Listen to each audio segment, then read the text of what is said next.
Hello every one. ഈ വീഡിയോയിൽ നമ്മുടെ കേരളത്തിൽ നിന്ന് നേപ്പാൾ എവറസ്റ്റ് ബേസ് ക്യാമ്പ് വരെ എങ്ങനെ പോയിട്ട് വരാമെന്നുള്ളതിൻ്റെ കംപ്ലീറ്റ് ഡീറ്റെയിൽസ് ഞാൻ ഷെയർ ചെയ്യുന്നതായിരിക്കുമേ. ഇതാണ് നമ്മുടെ തമേൽ മാർക്കറ്റ്. കാഠ്മണ്ഡുവിലുള്ള ഇവിടെ വന്ന് നമുക്ക് ട്രെക്കിന് വേണ്ടിയുള്ള എല്ലാ എക്യുപ്മെൻറ്റ്സും വാങ്ങിക്കാൻ പറ്റും. നമ്മൾ നാട്ടിൽ നിന്ന് യൂഷ്വലി ഡെക്കാത്തളിൽ നിന്നൊക്കെ വാങ്ങിക്കുന്നതിൻ്റെ ഒരു ഹാഫ് പ്രൈസിന് കംപ്ലീറ്റ് സാധനങ്ങൾ കിട്ടും. ഇതായിരുന്നു എൻ്റെ റൂം. ഞാൻ റൂമിലൊക്കെ ചെക്ക് ഇൻ ചെയ്തേക്കാണ്. അത്യാവശ്യം നല്ല സ്റ്റേ ഒക്കെ കാഠ്മണ്ഡുവിലുണ്ട്. നമ്മൾ വരുന്ന ഡേ 0 എന്ന് തന്നെ പറയാം. ഈ ദിവസം എന്ന് വെച്ചിട്ടുണ്ടെങ്കിൽ ഞാനൊരു 12-1 മണിയൊക്കെ ആയപ്പോഴത്തേക്കും ഉച്ചയ്ക്ക് കാഠ്മണ്ഡുവിലെത്തി. അന്നത്തെ എൻ്റെ പ്ലാൻ എന്ന് വെച്ചാൽ ചെറിയ കുറച്ച് ഷോപ്പിംഗ് ഉണ്ടായിരുന്നു. അത് കഴിഞ്ഞിട്ട് പിറ്റേ ദിവസം രാവിലെ 2 മണിക്ക് നമുക്ക് കാഠ്മണ്ഡുവിൽ നിന്ന് രാമേച്ചാപ്പിലോട്ട് ഓൺ റോഡ് പോകണം. കാരണം ഈ ഏപ്രിൽ മെയ് ജൂൺ സമയത്ത് യൂഷ്വലി കാഠ്മണ്ഡുവിൽ നിന്ന് ലുക്ലയിലോട്ട് ഡയറക്റ്റ് ഫ്ലൈറ്റ് അധികമില്ല. കുറച്ച് ചാർട്ടർ ഫ്ലൈറ്റ്സ് മാത്രമേ ഉള്ളൂ. ബാക്കിയെല്ലാം ഈ രാമേച്ചാപ്പ് ചെന്നാലേ നമുക്ക് ലുക്ലയിലോട്ട് പോകാൻ പറ്റൂ. അങ്ങനെ ഞാൻ രാവിലെ 2 മണിയൊക്കെ ആയപ്പോഴത്തേക്കും റെഡിയായി. ഞാൻ ഒരു ട്രെക്കിംഗ് കമ്പനിയുടെ കൂടെയായിരുന്നു ചെയ്തത്. അപ്പോൾ അവരെനിക്കൊരു ഡഫൽ ബാഗ് തന്നിട്ടുണ്ടായിരുന്നു നമ്മുടെ ഐറ്റംസ് ഒക്കെ വെക്കാനായിട്ട്. പിന്നെ എൻ്റെ ട്രെക്കിംഗ് ബാഗ് ഞാൻ അവിടെ വെച്ചിട്ടായിരുന്നു പോയത്. ഇതായിരുന്നു എൻ്റെ ട്രെക്കിന് കൂടെയുള്ള ആൾക്കാർ. ഇവരൊക്കെ കൂടുതലും മുംബൈ, ബാംഗ്ലൂർ അവിടെ നിന്നൊക്കെ ഉള്ളവരായിരുന്നു. അങ്ങനെ ഞങ്ങൾ ഒരു കിഡിലൻ റോഡ് ട്രിപ്പ് കഴിഞ്ഞിട്ട്, റോഡൊന്നും ഇല്ല കേട്ടോ സത്യം പറയാൻ, ഈ രാമേശ്വരത്തിലോട്ട് എല്ലാം ഒലിച്ചൊക്കെ പോയേക്കുക. അങ്ങനെ നമ്മുടെ രാമേച്ചാപ്പ് എയർപോർട്ടിൽ വന്നു. ഒരു കുഞ്ഞ് എയർപോർട്ടാണ്. ഇതാണ് നമ്മുടെ ഫേമസ് ആയിട്ടുള്ള ലുക്ലയിലോട്ടുള്ള ഫ്ലൈറ്റ്. ഒരു കുഞ്ഞ് ഫ്ലൈറ്റ് ആട്ടോ, ഒരു 18 പേർക്ക് എന്തോ ഇരിക്കാൻ പറ്റും. അങ്ങനെ ഞങ്ങൾ ലുക്ലയിൽ ലാൻഡ് ചെയ്തു. ഫൈനലി ഞാൻ ഡ്രീം ചെയ്തുകൊണ്ടിരുന്ന ലുക്ല എൻ്റെ മുന്നിൽ വന്നു. ലുക്ലയിൽ അത്യാവശ്യം നല്ല തണുപ്പൊക്കെ ഉണ്ടായിരുന്നു കേട്ടോ. ഇതായിരുന്നു നമ്മുടെ ട്രക്കിങ്ങിൻ്റെ ഗൈഡ്. അങ്ങനെ ലുക്ലയിലെത്തി ഞങ്ങൾ കുറച്ച് നേരം ഒന്ന് റെസ്റ്റൊക്കെ ചെയ്ത് ഫുഡൊക്കെ കഴിച്ചിട്ട് ട്രക്ക് സ്റ്റാർട്ട് ചെയ്തു. അന്ന് ലുക്ലയിൽ നമുക്ക് ഫാക്ഡിങ്ങിലോട്ടായിരുന്നു പോകേണ്ടത്.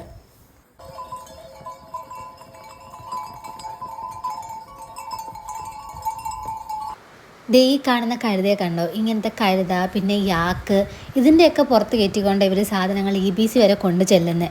ഞങ്ങളുടെ ഈ ഡഫൽ ബാഗ് എല്ലാം ഈ യാക്കിൻ്റെ പുറത്ത് കയറ്റിയിട്ടായിരുന്നു നമ്മുടെ സ്റ്റേ വരെ അവർ എത്തിച്ചുകൊണ്ടിരുന്നത്. ഇപ്പോൾ ഫസ്റ്റ് ഡേ തന്നെ ആയതുകൊണ്ട്, ഫസ്റ്റ് ഡേ ഓഫ് ട്രെക്ക് ആയതുകൊണ്ട് നല്ല എനർജിയും മൊത്തത്തിൽ ഭയങ്കര സന്തോഷമായിരുന്നു. അതുകൊണ്ട് സിമ്പിളായിട്ട് ആ ദിവസം അങ്ങ് പോയി കേട്ടോ. വലിയ ഡിഫിക്കൽറ്റി ഒന്നും ഇല്ലായിരുന്നു. പിന്നെ അന്ന് അത്യാവശ്യം മഴയും പെയ്തു. ഇത് ഞാൻ അവിടെ നിന്ന് തന്നെ വാങ്ങിച്ചൊരു പോഞ്ചോ ആയിരുന്നു. നമ്മുടെ ഈ നാട്ടിൽ കിട്ടുന്ന 100 രൂപയുടെ അതേ ഐറ്റം തന്നെ. ഇത് മതിയായിരുന്നു ഹോൾ ട്രെക്കിന്. ഇതിലും വലിയ പോഞ്ചോയുടെ റെയിൻകോട്ടിൻ്റെ ആവശ്യം സത്യം പറഞ്ഞാൽ വരുന്നില്ല.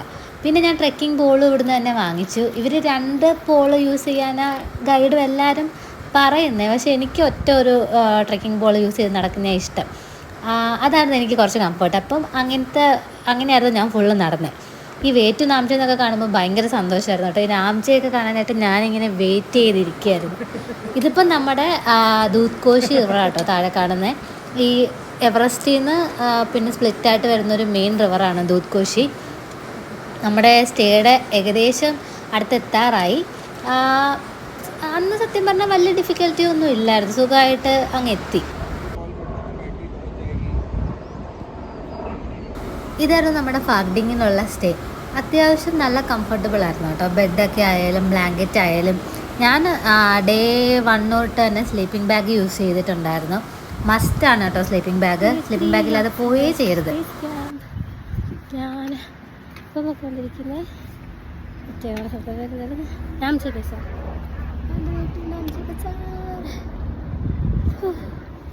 ഫസ്റ്റ് കട കുഴപ്പമില്ല. ഓക്കെ സൗണ്ടൊക്കെ അടങ്ങിയിരിക്കുക. It's fine. ഇനി അങ്ങോട്ടായിരിക്കും നല്ല ഡിഫിക്കൽട്ട്. So excited.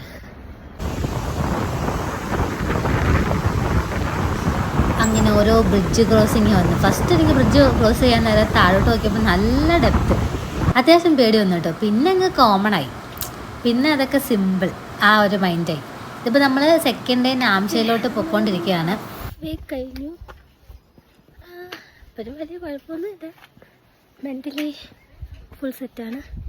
ഫിസിക്കലി അതുപോലെ തൊണ്ടയുടെ പ്രശ്നം വേറെ ഒന്നുമില്ല. ഇനിയിപ്പം നമ്മൾ നാംചെ എത്തിയിട്ട് അടുത്ത സ്റ്റോപ്പിൽ നാളെ നാംചയിൽ നിൽക്കും. അവിടെ അക്ലമറ്റൈസേഷനാണ്. ഇന്ന് നാംചയിൽ തന്നെയാണ്. ഓക്കെ, സാഗർമാത നാഷണൽ പാർക്കിൻ്റെ എൻട്രൻസ് വന്നിട്ടുണ്ട്. ഓക്കെ, അപ്പോൾ ഞാൻ നേരത്തെ പറഞ്ഞ വീഡിയോയിലെ വോയിസ് ക്ലിയർ ആണോ എന്ന് എനിക്ക് അറിഞ്ഞൂടാ. പക്ഷെ എന്തായാലും നമ്മൾ സാഗർമാത നാഷണൽ പാർക്കിൻ്റെ എൻട്രിയിൽ എത്തിയിട്ടുണ്ട്. അവിടെ ഇതേപോലെ ഒരു മൗണ്ടൻ്റെ സ്ട്രക്ചറൊക്കെ അവരിങ്ങനെ പണിഞ്ഞു വെച്ചിട്ടുണ്ട്. അപ്പോൾ നമ്മുടെ ഗൈഡ് എക്സ്പ്ലെയിൻ ചെയ്ത് തരായിരുന്നു ഏതായിരുന്നു മൗണ്ട് എവറസ്റ്റ്, ഏതാണ് ലോത്സെ, ഏതാണ് ആമാഡാബ്ലം. അങ്ങനെ ഞാനും കുറേ മൗണ്ടൻസിൻ്റെ പേരൊക്കെ പഠിച്ചു. പിന്നെ നമ്മൾ ഈ സഗർമാതയുടെ എൻട്രിയുടെ അവിടെ എത്തിയപ്പോഴത്തേക്കും എവറസ്റ്റ് ക്ലൈംബ് ചെയ്ത കുറേ പേരെ മീറ്റൊക്കെ ചെയ്തായിരുന്നു.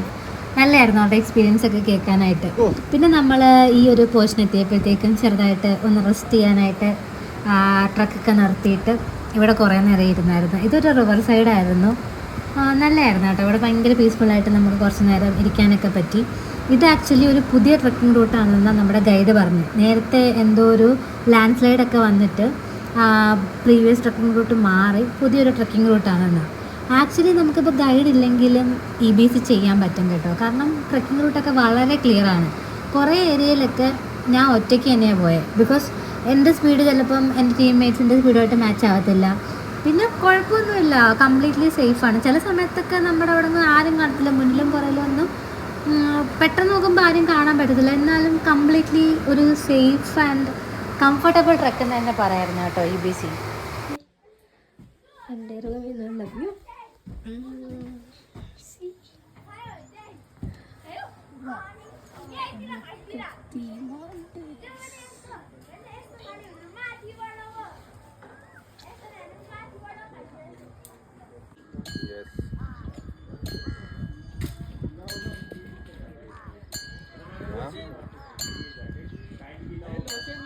അപ്പോൾ നമ്മൾ നാംചി എത്തി. അന്നത്തെ ഡേ കഴിഞ്ഞ് ഇത് പിറ്റേ ദിവസമാണ്. പിറ്റേ ദിവസം രാവിലെ നമ്മൾ അക്ലമറ്റൈസേഷൻ ഡേ ആണ്. അന്ന് നമ്മൾ ചെറിയൊരു ക്ലൈംബ് ചെയ്യുന്നുണ്ട്.